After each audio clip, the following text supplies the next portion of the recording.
Welcome to Techno Study channel by Sitre sir. Sitre सरांच्या Techno study चॅनलमध्ये सर्वांचं सहर्ष स्वागत. In this session we will study FYGC, that is 11th physics, chapter 8, sound, part 5.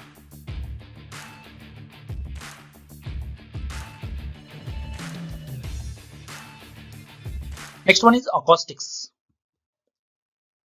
The branch of physics which deals with the study of production, transmission and reception of sound is called acoustics.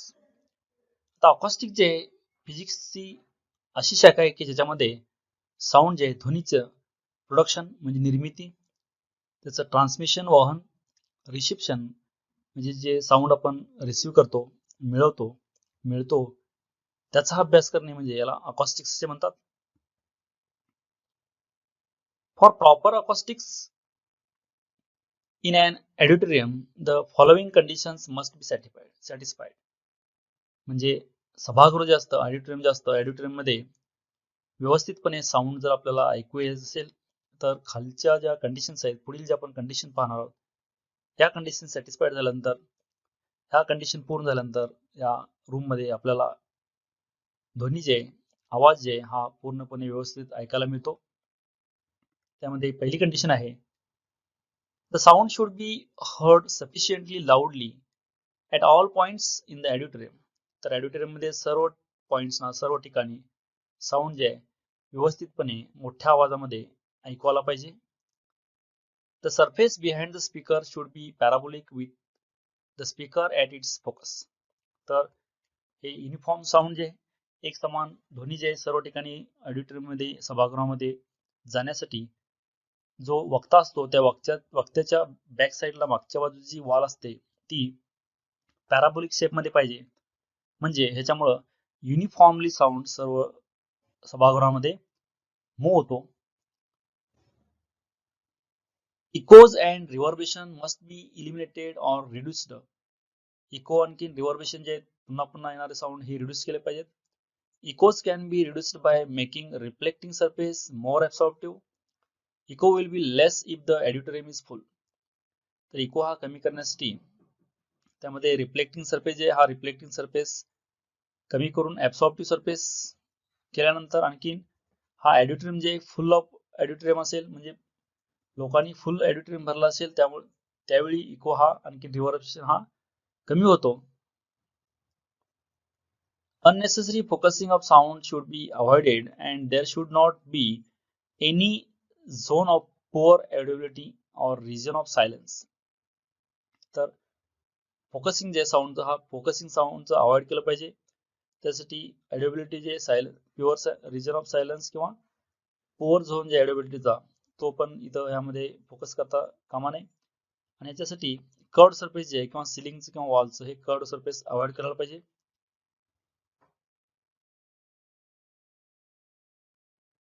Fourth one is echoing effect. It is due to the mixing of sound produced in the hall by the echoes of sound produced in front of regular structure like the stairs. To avoid this stair type construction must be avoided in the hall. तर इकोलिन effect जे आहे, generally हा इकोलिन effect जे step असतात, पायऱ्या असतात, ह्या पायऱ्यावरती पडलेल्या साऊंड मध्ये रिफ्लेक्टेड साऊंड जे आहे हा मिक्स झाल्यानं इकोलिन इफेक्ट होत असतो. हा इफेक्ट यामध्ये अवॉइड केला पाहिजे. त्यासाठी स्टेअर जे आहेत, ह्या स्टेअर टाईप कन्स्ट्रक्शन म्हणजे जिना प्रकारचं जे कन्स्ट्रक्शन आहे हे कन्स्ट्रक्शन अवॉइड केलं पाहिजे. त्यामुळे इक्वलिन इफेक्ट होत नाही. फिफ्थ आहे, the auditorium should be sound proof when closed so that stray sound cannot enter from outside. तर ऑडिटोरियम जे सभागृहाच्या बाहेरपासून येणारा साऊंड जे हा बंद केला पाहिजे. त्यामुळे साऊंड प्रूफ असलं पाहिजे हेच ऑडिटोरियम. सिक्स्थ जे आहे, for proper acoustics no sound should be produced from the inside, fitting seats etc. Instead of fans, air conditioner may be used. Soft action door closers should be used. तर proper acoustic साठी आतमधले seats जे आहेत, fan जे आहेत त्यांचा आवाज आलं नसलं पाहिजे. त्यासाठी फॅनच्या ऐवजी एअर कंडिशनर बसवायचे किंवा soft action doors closer should be use. Soft जे ऍक्शन डोअर्स यूज केले पाहिजेत. हे जे आहेत हे गुड अकॉस्टिक साठी हे वेगवेगळे परिणाम यामध्ये या अकॉस्टिक बिल्डिंग मध्ये विचारात घेतले पाहिजेत.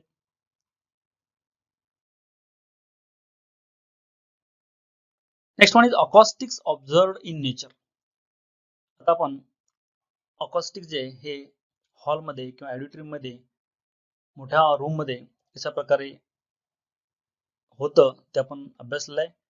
हेच अकॉस्टिक जे आहे ध्वनीचा अभ्यास जे आहे हा नेचरमध्ये कोणत्या कोणत्या फेनॉमेनामध्ये हा आढळून येतो ते आपल्याला पाहायचं आहे. त्यामध्ये फर्स्ट आहे bat depends on sound rather than light to locate objects. Bat जे वटवाघूळ हे ते साऊंड जे आहे हा साऊंड यूज करतो ऑब्जेक्ट डिटेक्ट करण्यासाठी. So they can fly in total darkness of caves. त्यामुळे ते अंधारामध्ये सुद्धा ते उडू शकतं. उडल्यानंतर जे समोरचे ऑब्जेक्ट जे आहेत ऑब्स्टॅकल जे अडथळे जे ओळखू शकतं अंधारामध्ये सुद्धा. दे emit short ultrasonic pulses of frequency 30 kHz to 150 kHz. The resulting echoes give them information about location of the outside.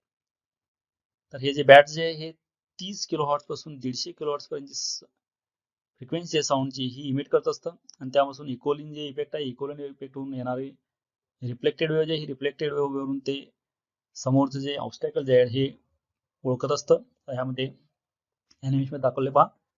त्याच्यामध्ये हे जे बॅट आहे हे समोरचा ऑब्जेक्ट जे आहे जे साईज किंवा टेक्स्चर जे आहे ऑब्जेक्ट किती डिस्टन्सवर ते डिस्टन्स किंवा कोणत्या साईडला आहे डायरेक्शन हे ह्या वेव्ज इमिट करून हा एकमेकावरती डिस्कशन करते वेळी सुद्धा ह्या वेव्ज इमिट करतात. अशा प्रकारे हे इमिट झाल्यानंतर वेव्ज ह्या पुढच्या ऑब्जेक्टला कोलाइड होऊन इन्सिडेंट होऊन त्यापासून रिफ्लेक्ट होणाऱ्या वेव्ज आहेत ह्या ते डिटेक्ट करतात आणि त्यावरून ते पुढचा ऑब्जेक्ट सेन्स करत असतं वटवाघूळ बॅट.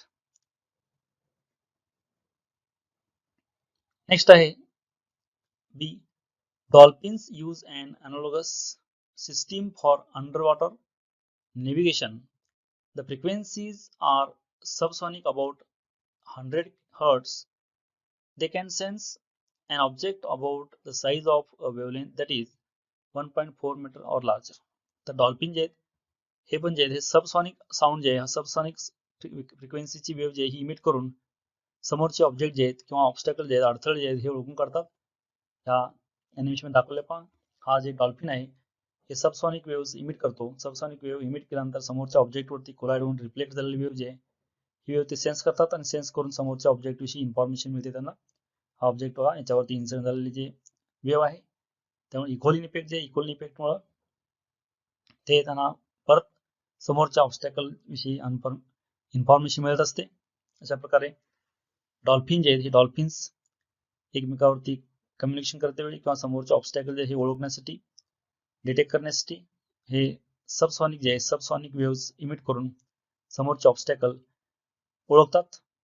आणि याच्यामध्ये हे जे हिचे इक्वलेशन जे आहे हे इक्वलेशन सबसॉनिक वेव्ह इमिट झाल्यानंतर ही near about 100 hertz.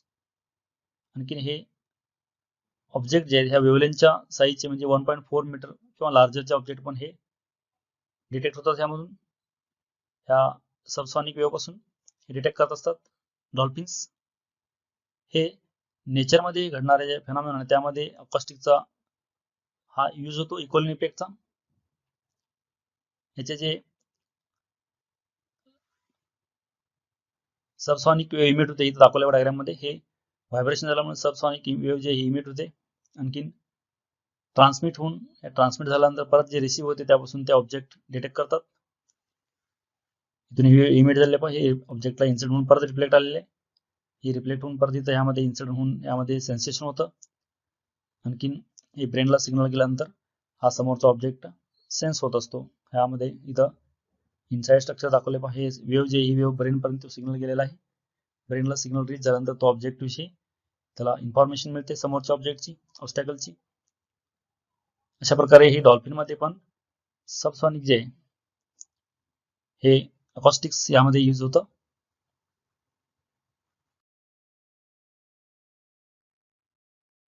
Next medical applications of acoustics. आपण आता अकॉस्टिक्सची मेडिकल फील्डमध्ये होणारे ऍप्लिकेशन जे उपयोग जे आहेत हे आपण इथं अभ्यासाचे. त्यामध्ये फर्स्ट आहे shock wave which are high pressure high amplitude wave are used to split kidney stones into smaller pieces without invasive surgery.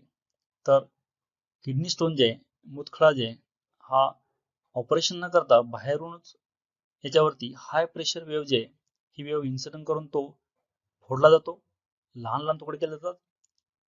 A shock wave is produced outside the body and is then focused by reflector or acoustics lens so that as much as as much of its energy is possible converges on the stone. म्हणजे बाहेरून शॉकवेव्ह जे आहे ही शॉकवेव्ह kidney स्टोनवरती incident केली जाते आणि त्यामुळे focus करून त्यावरती रिफ्लेक्टरमुळे फोकस करून त्यावरती इन्सिडेंट केल्यामुळे wave when the resulting stress in the stone exceeds its tensile strength it breaks into small pieces which can be removed easily. ही शॉकवेव्ह जे यावरती इन्सिडेंट झाल्यामुळे स्ट्रेस वाढतो त्यावरचा, त्यामुळे टेन्साईल स्ट्रेंथ पेक्षा त्यामुळे तो स्टोन जे हा ब्रेक होतो स्मॉल पीसेस मध्ये आणि ते आपण इझिली बाहेर काढू शकतो, रिमूव्ह करू शकतो. ह्यामध्ये ह्या अॅनिमेशन दाखवलेले पहा. तर यामध्ये हे जे इन्स्ट्रुमेंट आहे शॉकवेव्हचे इन्स्ट्रुमेंट आहे, ह्यावरती इन्सिडेंट केल्यानंतर ही जिथं स्टोन आहे हा डिटेक्ट केला जातो. ह्यामध्ये या इमेज याची फॉर्म होती इथं आणि हे जे इन्स्ट्रुमेंट आहे हे शॉकवेव्हचं. तर ही वेव्ह जी आहे ही वेव्ह ज्यावरती इन्सिडेंट केली जाते इथं किडनी स्टोनवरती इथं इन्सिडेंट केलं दाखवले पहा. हे शॉकवेव्हचे इन्स्ट्रुमेंट आहे. शॉकवेव्ह इथं इन्सिडेंट केल्यानंतर इमिट केल्यानंतर यातून ह्या किडनी स्टोनवरती इथं दाखवले पहा ही किडनी स्टोनवरती इन्सिडेंट होते. शॉकवेव्ह इन्सिडेंट झाल्यानंतर त्याच्यावरचं प्रेशर जे आहे वाढतं, टेन्साईल स्ट्रेसपेक्षा टेन्साईल स्ट्रेस जास्त होतं आणि तो किडनी स्टोन जे हा इथं दाखवला यामध्ये डायग्राममध्ये हे स्टोन ह्या वेव्हमुळे ब्रेक होतात, तुकडे होतात छोटे छोटे आणि बारीक तुकडे झाल्यामुळे हे तुकडे आपण हे युरिन्स थ्रू हे आउटसाइडला काढू शकतो. This is shockwave use of this acoustics in medical field.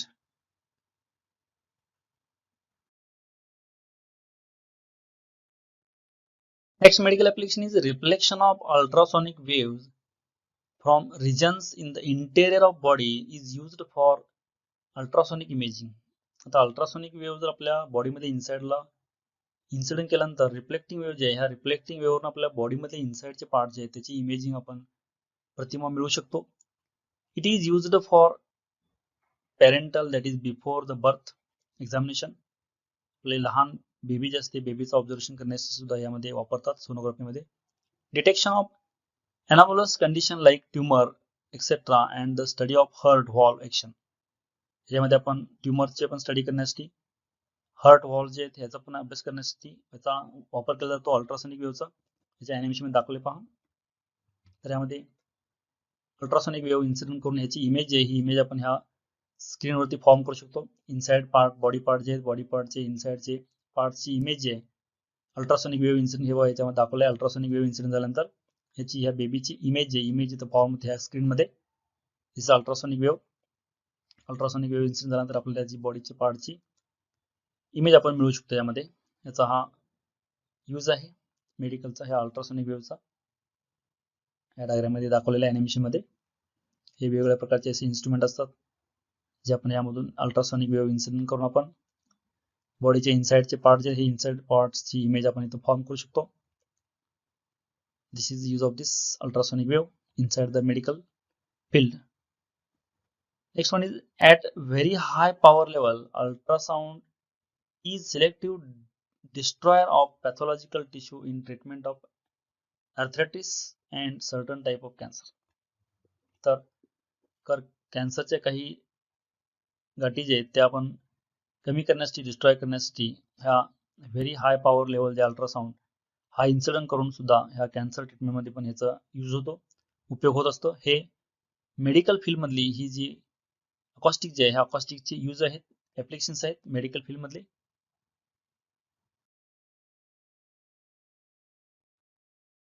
Other applications of acoustics acoustic जे आहे आणखीन काही ऍप्लिकेशन्स आहेत त्यामध्ये फर्स्ट आहे सोनार. सोनार is an acronym for sound navigational ranging तर ऍक्च्युली सोनार हा एक शॉर्ट फॉर्म आहे साऊंड नेव्हिगेशन अँड रेंजिंग याचा.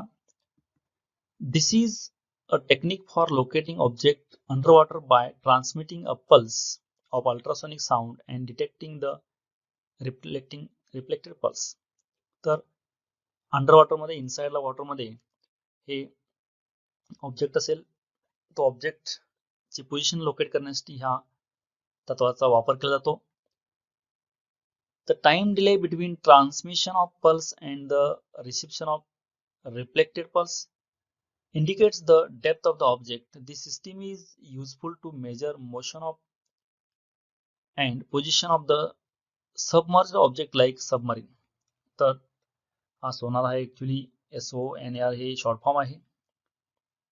तर जनरली वॉटरच्या इनसाइडला जे ऑब्जेक्ट असतात हे डिटेक्ट करण्यासाठी, हे यांची रेंज डिस्टन्स मेजर करण्यासाठी ह्या सोनार ह्या तत्वाचा वापर केला जातो. यामध्ये ही वेव्ह जे sound ultrasonic sound wave incident झाल्यानंतर परत ती रिफ्लेक्टेड जी वेव्ह होते, तर इन्सिडेंट आणि रिफ्लेक्टेड ही वेव्ह जे यामधला जे टाइम गॅप आहे, हा टाइम गॅप जितका जास्त तेवढी ही डेप्थ जास्त असते, डिस्टन्स जास्त असतं. अशा प्रकारे ह्या साऊंड मधला जे टाइम गॅप आहे, ह्या टाइम गॅप वरून ट्रान्समीटर आणि रिसिव्हर जे आहे याच्यावर तर्फे हा डिस्टन्स जे हे डिस्टन्स डिटरमाइन केलं जातं. This is about sonar. Next one is other applications of acoustics. आता आपण अकॉस्टिकची दुसरी काही अजून ऍप्लिकेशन्स आहेत ती पाहणार आहोत. त्यामध्ये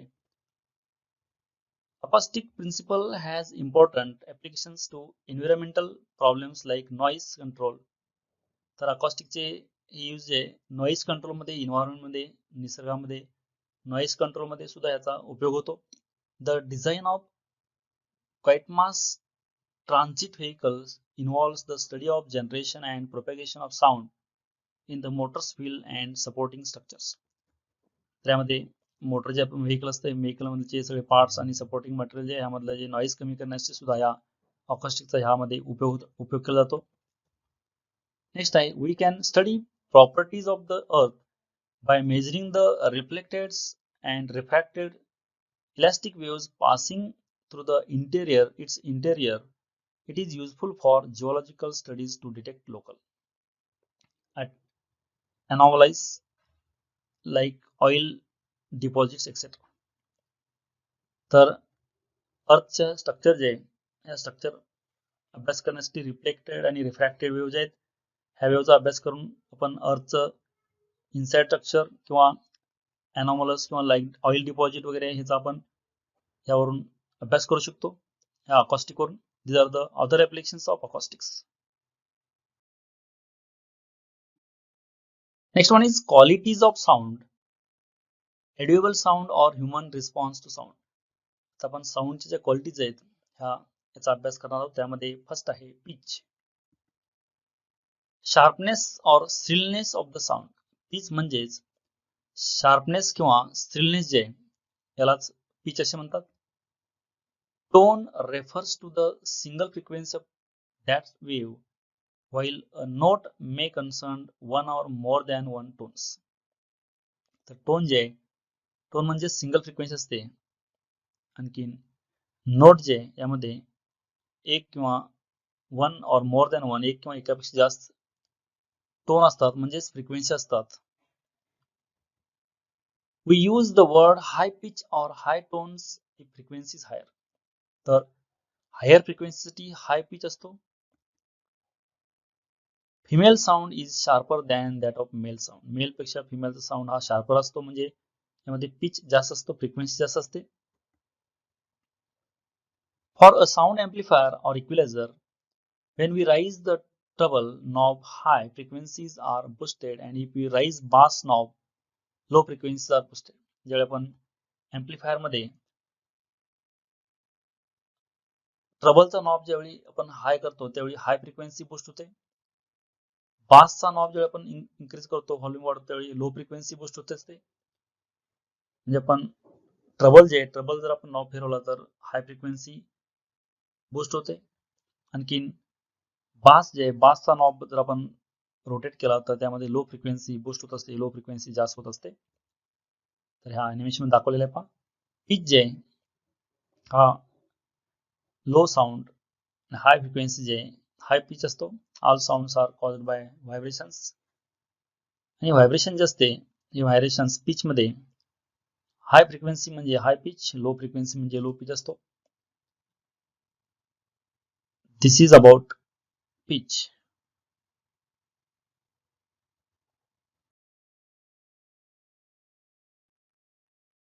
Next one is timbre or sound quality. The sound quality in context is called timbre. तर साऊंड क्वालिटी असते ह्या साऊंड क्वालिटीलाच टिम्बर असे म्हणतात. तर some song played on a guitar, a violin, a harmonium or piano feel significantly different and we can easily identify that instrument. तर काही गाण्यामध्ये guitar असेल, व्हायोलिन असेल, हार्मोनियम असेल, सूरपेटी किंवा पियानो जे यामध्ये आपल्याला डिफरन्स जे हा डिफरन्स जाणवतो. आणखी इन्स्ट्रुमेंट जे आहे इन्स्ट्रुमेंट आपण वेगवेगळे इन्स्ट्रुमेंटचा आवाज आपण त्या सॉंग्स मधून ओळखू शकतो. Quality of an sound instrument, including our vocal organ, depends upon the mixture of tones and overtones in the sound generated by that instrument. तर प्रत्येक इन्स्ट्रुमेंट मधून जे साऊंड जनरेट झाला असतो किंवा आपला व्होकल आपला साऊंड असेल तर हे जे हे डिपेंड मिक्सचर जे ह्यामध्ये असणारे टोन्स किंवा ओव्हरटोन जे ह्याच्यावरती ही क्वालिटी डिपेंड असते. तर ट्युनिंग फोर्कचा हा जे साऊंड असा असतो वेव्स फ्लूटची व्हॉइसची ह्या वेगवेगळ्या वेव्ज आहेत ह्या वेव्ज ह्या साऊंड वेव्ज दाखवल्या त्यामध्ये टिम्बर जे असते हे टिम्बर ह्यामध्ये साऊंड क्वालिटी जी असते ही साऊंड क्वालिटी साऊंड दोन प्रकारचे आपण साऊंड वेव्ह दाखवले यामध्ये sound wave and sound 1 and sound 2. तर ह्या वेव्ह जे आहेत ह्यामध्ये टिम्बर जे आहे किंवा साऊंड क्वालिटी असेल ही साऊंड क्वालिटीसाठी शार्प राऊंड रेडी बासी या प्रकारचा साऊंड जर असेल तो टिम्बर आणखी चांगल्या क्वालिटीचा साऊंड असतो. म्हणजे आपण सॉंग्स जर असेल सॉंग्स मधला किती पण जेवढ्या प्रकारचे इन्स्ट्रुमेंट आपण वाजवले असतील एकत्र त्यामुळे जो प्लेझंट साऊंड तयार झाला आहे ह्या प्लेझंट साऊंड मधल्या प्रत्येक इन्स्ट्रुमेंटच्या साऊंडची आपण फ्रिक्वेन्सी आयडेंटिफाय करू शकलो किंवा ते इन्स्ट्रुमेंट ओळखू शकलो तर ते त्यामध्ये टिम्बर जे आहे साऊंड क्वालिटी चांगली असते. Next one is loudness. Intensity of a wave is measurable quantity which is proportional to square of the amplitude, that is intensity proportional to a square and is measured in SI unit of watt per meter square. तर intensity जी आहे ही proportional to square of the amplitude त्या वेव्हची amplitude जे आहे हे amplitude जितकी जास्त असेल तितकी इंटेन्सिटी जास्त असते साऊंडची. याचा SI युनिट जे आहे watt per metre square. Human perception of intensity of sound is loudness. म्हणजे प्रत्येक मनुष्य साऊंड जे आहे ते साऊंड किती ओळखू शकतो त्यावर त्याचा लाउडनेस इंटेन्सिटी ही डिपेंड असते. Obviously if intensity is more loudness is more. जेवढी इंटेन्सिटी जास्त तेवढा लाउडनेस जास्त असतो म्हणजे आवाज मोठा असतो. The human responses to intensity is not linear. That is, a sound of double intensity is louder but not doubly loud. म्हणजे ह्युमन रिस्पॉन्स जे आहे चा इंटेन्सिटी हा लिनियर नसतो. म्हणजे जर साऊंड इंटेन्सिटी डबल झालं तर लाउडनेस पण डबल होत नाही. कारण का याच्यामध्ये लिनियरनेस नाही एक समान हे वाढत नाही लाउडनेस आणि इंटेन्सिटीचे. Under ideal conditions for a perfectly healthy human ear, the least audible intensity is I0, that is I0 equal to 10 to -12 watt per meter square. आपला ह्युमन इयर जे मानवी कान जे याची कमीत कमी इंटेन्सिटी जे ऑडिबल इंटेन्सिटी कमीत कमी ही याला I0 म्हणतात किंवा I0 ही 10 to -12 watt per metre square इतके आहे. कमीत कमी इतका आपण इतका लाउडनेस जे इतका लाऊड साऊंड आपण ऐकू शकतो. ह्याच्यापेक्षा कमी लाउडनेस साऊंड जे आपण ऐकू शकत नाही. Loudness of a sound of intensity I measured in the unit bell is given by loudness जे हा बेल ह्या युनिट मध्ये पण मेजर केला जातो. आणखी 1 बेल जे L equal to log of 10 I upon I0.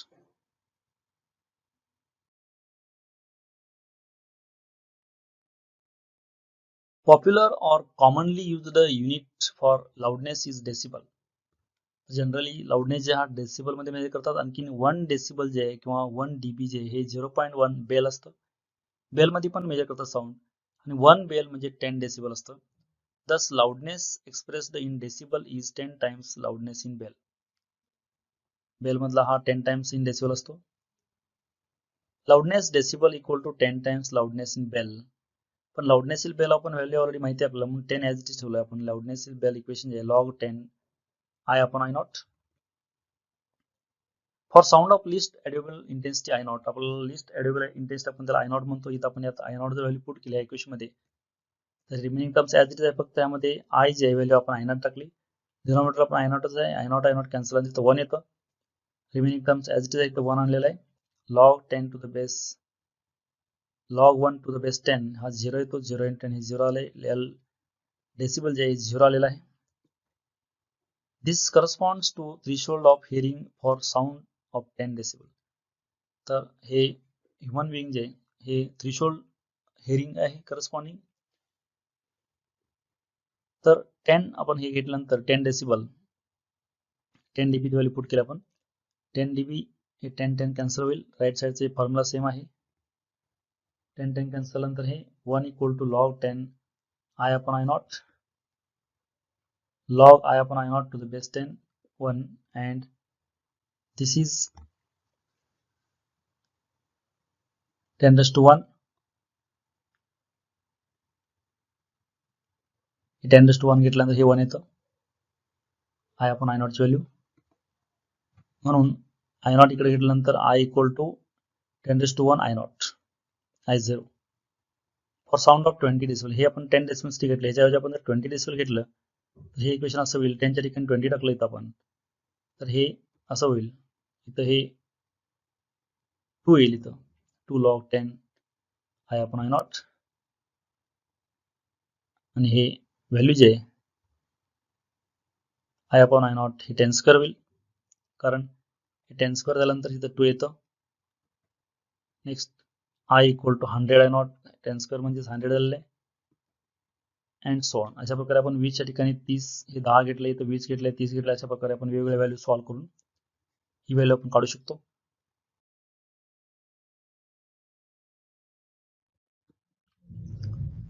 Hence loudness of 20 decibel sound is flat double that of 10 decibel, but its intensity is 10 times that of 10 decibel sound.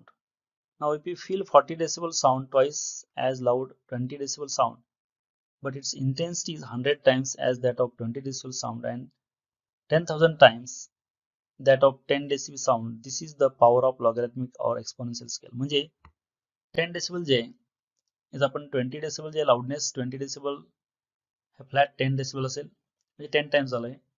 पण त्याच्या आपण 20च्या ठिकाणी 40 घेतलं तर ह्याचा लाउडनेस जे आहे 100 टाइम्स 100 टाइम्स ग्रेटर होतो, म्हणजे ह्याच्यापेक्षा हा 10,000 टाइम्स जास्त आहे. अशा प्रकारे हे लिनियर स्केल नाही आहे, ही लॉगॅरिथमिक स्केल आहे. If we move away from practically point source, the intensity of its sound varies inversely with square of the distance. तर आपण डिस्टन्स इन्क्रीज केल्यानंतर हे इन्व्हर्सली काय होतं, इंटेन्सिटी कमी होते. डिस्टन्स वाढल्यानंतर इंटेन्सिटी कमी होते. whenever you are using earphones or jam your mobile at your ear, the distance from the source is too small. Obviously such a habit of long time can affect your normal hearing. तर आपण earphone जे वापरतो किंवा जाम जे आपल्या कानामध्ये जे earphone असतात त्यामध्ये डिस्टन्स हे कमी असल्यामुळं हे आपल्या हिअरिंग जे इफेक्ट जे हिअरिंग कॅपॅसिटीवरती इफेक्ट होत असतो. ह्याचा हिअरिंग लॉस जे हिअरिंग लॉस यामुळे कमी होत असतो इयरफोन्समुळं, कारण त्यामध्ये डिस्टन्स कमी असल्यामुळे ह्याच्यामध्ये लाउडनेस जे साऊंड जास्त असतो. This about loudness. Thank you for watching this video. Keep watching videos, and for other videos see description box of this video, and don't forget to subscribe, like and share.